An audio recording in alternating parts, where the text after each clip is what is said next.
نحمده ونصلي ونسلم على رسوله الكريم اما بعد فاعوذ باللہ من الشیطان الرجیم بسم اللہ الرحمن الرحیم۔ محترم ناظرین، آج کی اس نشست میں اسلام کی اخلاقی تعلیمات کی روشنی میں حسن معاشرت کے آداب کے بارے میں گفتگو کرنی ہے اور یہ بات جاننے کی کوشش کرنی ہے کہ اسلام اپنے ماننے والے کو کس طرح کے معاشرت کے آداب سکھاتا ہے۔ اسلام کی تعلیمات کس قدر روشن اور منور ہیں۔ آئیے یہ حدیث طیبہ جسے امام بخاری اور امام مسلم علیہ الرحمہ نے اپنی اپنی صحیح میں نقل کی ہے، متفق علیہ حدیث ہے۔ اللہ کے پیارے رسول صلی اللہ علیہ وسلم ارشاد فرماتے ہیں، المسلم اخو المسلم، ایک مسلمان دوسرے مسلمان کا بھائی ہے۔ دوستو، اگر آپ اس جملے پہ غور کریں، اللہ کے رسول صلی اللہ تعالیٰ علیہ وسلم کے اس انداز تربیت پہ ذرا غور کریں کہ انسانوں نے آپس میں جو ایک دوسرے کے درمیان اختلافات پیدا کیے تھے، انسانوں کے مابین جو اونچ نیچ کا تصور ہے، ذات پات کا جو ایک کانسیپٹ تھا، اللہ کے رسول صلی اللہ علیہ وسلم نے اس ایک جملے میں ان تمام باطل تصورات کو مٹا کے رکھ دیا ہے۔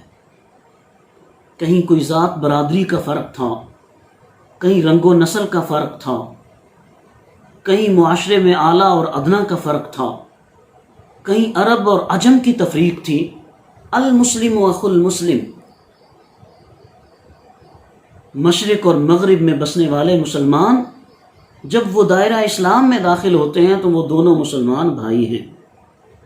شمال اور جنوب میں بسنے والے دو انسان جب کلمہ طیبہ پڑھ کے اسلام کو قبول کر لیتے ہیں تو وہ مسلمان آپس میں بھائی بن جاتے ہیں۔ اللہ کے پیارے رسول صلی اللہ علیہ وسلم یہ تعلیمات عطا فرما رہے ہیں کہ جیسے ایک ماں باپ کی اولاد آپس میں تعلق رکھتی ہے تو اسلام قبول کرنے والے انسان بھی آپس میں اسی طرح ایک دوسرے کے بھائی ہوتے ہیں۔ اللہ کے رسول صلی اللہ علیہ وسلم نے اس جملے سے پوری اولاد آدم کو ایک پلیٹ فارم پہ جمع فرما دیا ہے۔ المسلم اخو المسلم، نہ کوئی رنگ و نسل کا فرق ہے، نہ کوئی عرب عجم کی تفریق ہے، نہ کوئی کالے اور گورے کا امتیاز ہے، نہ کوئی امیر اور غریب کے درمیان فرق ہے، نہ کوئی معاشرتی طور پہ جو سوشل سٹیٹس لوگوں نے بنا رکھے ہیں۔ اللہ کے رسول صلی اللہ علیہ وسلم نے ساری تفریقات کو مٹا کر رکھ دیا ہے۔ المسلم اخو المسلم، مسلمان مسلمان کا بھائی ہے۔ جیسے آپس میں ایک ماں باپ کی اولاد ایک دوسرے سے محبت کا رشتہ رکھتے ہیں تو تمام مسلمان آپس میں اسی طرح کی محبت کا رشتہ رکھتے ہیں۔ اس کے بعد رسول کریم صلی اللہ علیہ وسلم اگلا جملہ ارشاد فرماتے ہیں، فرمایا لا یظلمہ ولا یسلمہ، مسلمان اپنے دوسرے مسلمان بھائی پہ ظلم نہیں کرتا کہ جیسے ماں باپ کی حقیقی اولاد، حقیقی بہن بھائی ایک دوسرے پہ ظلم کرنا گوارا نہیں کرتے، ایک دوسرے کو تکلیف اور اذیت میں دیکھنا گوارا نہیں کرتے۔ تو اللہ کے رسول فرماتے ہیں دو مسلمان جب کلمہ طیبہ پڑھ کے اسلام میں داخل ہو جاتے ہیں اب وہ بھی ایک دوسرے پر ظلم نہیں کرتے۔ دوستو، آج ہمارے معاشرے کو ضرورت ہے ان تعلیمات کی۔ معاشرتی سطح پہ ہم جتنے گر چکے ہیں، ہم نے جو اپنے درمیان تفریق پیدا کر لی ہے، یہ جو ذات اور برادری کا ہم نے ایک امتیاز کھڑا کر لیا ہے، آج اس کو مٹانے کی ضرورت ہے۔ اللہ کے رسول صلی اللہ علیہ وسلم نے جیسے مٹا کر رکھ دیا تھا، آج ہم حضور کی تعلیمات کو فالو کریں، اسلام کی ان روشن تعلیمات کو اپنی زندگیوں پہ نافذ کریں۔ لا یظلمہ، کیسے یہ کوئی گوارا کر سکتا ہے کہ اس کے بھائی پر ظلم کیا جائے؟ انسان تو یہ گوارا نہیں کرتا کہ اس کے بھائی پر کوئی تیسرا بندہ ظلم کرے، تو وہ کیسے کرے گا؟ اسی طرح مسلمان بھی آپس میں ایک دوسرے پر ظلم نہیں کر سکتے. لا یسلمہ، وہ ایک دوسرے پر ظلم نہیں کرتے. ولا یسلمہ، مسلمان کا یہ خاصہ ہے کہ وہ اپنے دوسرے مسلمان بھائی کو بے یار و مددگار نہیں چھوڑتا، کسی کے ظلم و ستم کے رحم و کرم پہ نہیں چھوڑتا کہ ٹھیک ہے تم جانو، تمہاری بات جانے، تم جانو اور یہ جانے. العیاذ باللہ تعالی. اللہ کے پیارے رسول صلی اللہ علیہ وسلم یہ کریکٹرسٹکس بتا رہے ہیں ایک مسلمان کیسا ہونا چاہیے، مسلمان کا حسن سیرت، حسن صورت کیا ہونا چاہیے، مسلمان میں کیا خوبیاں ہوں. ولا یسلمہ، یہ اپنے بھائی کو کسی دوسرے کے ظلم کے حوالے نہیں کرتا، بے یار و مددگار نہیں چھوڑتا. اور اس کے بعد اللہ کے رسول ارشاد فرماتے ہیں من کانا فی حاجت اخیہ کان اللہ فی حاجتہ، جو شخص اپنے مسلمان بھائی کی کسی حاجت روائی میں لگا رہتا ہے، اس کی کسی حاجت کو، ضرورت کو پورا کرنے میں لگا رہتا ہے، اللہ تبارک و تعالیٰ اپنے اس بندے کی حاجت روائی فرماتا ہے. آپ کسی کا کام آئیں، اللہ آپ کے کام کرے گا. کرو مہربانی تم اہل زمین پر،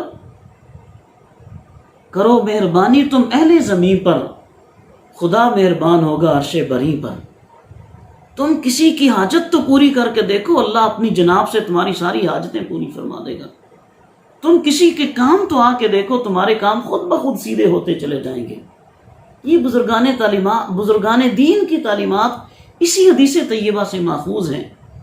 اور آج اس افراتفری کے زمانے میں ایک مصطفی رضاکار جو مصطفی معاشرے کی تشکیل کے لیے کوشاں ہے، وہ بھی اپنے آپ کو لوگوں کی خدمت پہ لگا دیتا ہے. رضاکار بننا اس کے لیے ایک اعزاز اور افتخار ہوتا ہے. من کان فی حاجت اخیہ کان اللہ فی حاجتہ. آپ ذرا اس جملے کو پڑھ کر، سن کر ذرا اس کی لذت کو محسوس کریں. آپ ذرا اس جملے کی اثر آفرینی کو تو محسوس کریں. تم کسی کی حاجت روائی میں لگے رہتے ہو، عرشوں کا مالک تمہاری حاجت روائی کرتا ہے. تم کسی کے کام کرتے ہو، پوری کائنات کو پالنے والا وہ تمہارے کام سیدھے کرتا رہتا ہے. تم انسانوں کی خدمت کرو، اللہ تمہارے لیے آسانیاں پیدا کر دے گا. اللہ تمہارے راستے کی مشکلات کو خود سے خود دور فرما دے گا.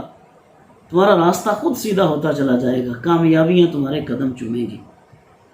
اور اس کے بعد اللہ کے رسول صلی اللہ علیہ وسلم ارشاد فرماتے ہیں من فرج عن مسلم کربتن فرج اللہ عنہ بہا کربتم من کربات یوم القیامہ.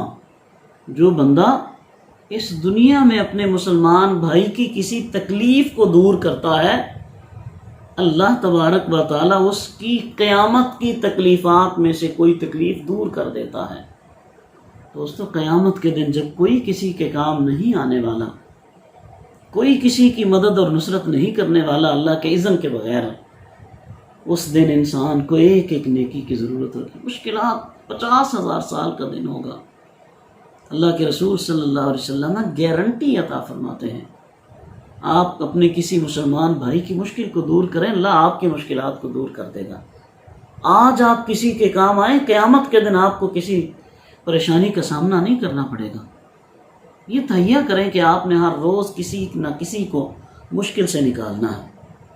آپ نے اپنے کسی بھائی کی مدد کرنی ہے، کسی کی خدمت کرنی ہے، کسی کے ساتھ آپ نے آج مہربانی کا معاملہ کرنا ہے، اللہ آپ پہ مہربانی کر دے گا.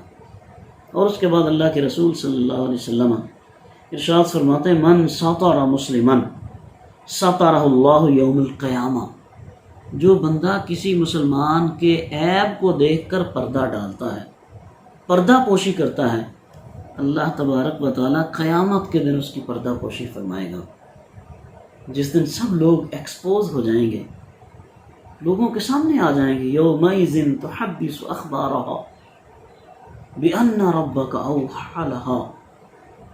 کہ زمین اپنے خزانے دفینے کھول کر سامنے پیش کر دے گی، اللہ تبارک و تعالیٰ اس دن اپنے بندے کی برائیوں کو، عیبوں کو اللہ کریم اپنے رحمتوں کے پردوں میں چھپا لے گا۔